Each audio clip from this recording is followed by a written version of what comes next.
Converge makes it easy to set up your billing and invoicing information. Go to Settings and click Invoices and Quotes. Your company information is automatically populated on the Merchant tab. You can update any of these fields if necessary. You can also upload your company's logo up to 100 kilobytes file size. After making your changes, click Save.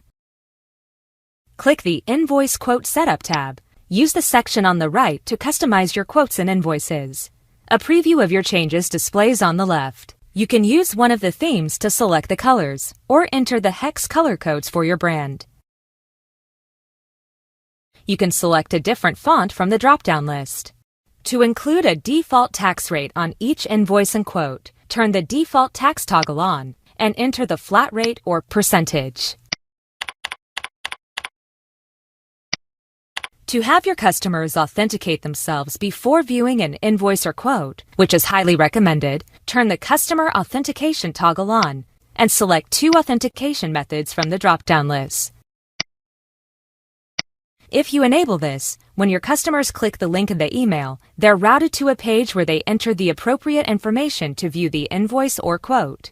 If you don't enable this, when your customers click the link in the email, they go directly to the invoice or quote.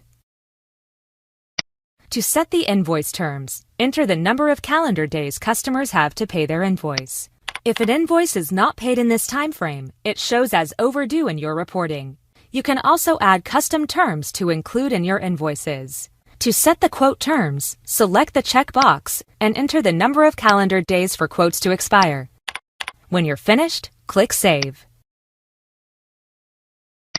To configure your email settings, click the Email tab. For invoice and quote emails, you can set the subject, how to address customers, header text that displays after the salutation, footer text that displays below the invoice or quote details, and the text on the button. For reminder and late reminder emails, you can also set the number of days before and after the due date to send them. When you're finished, click Save.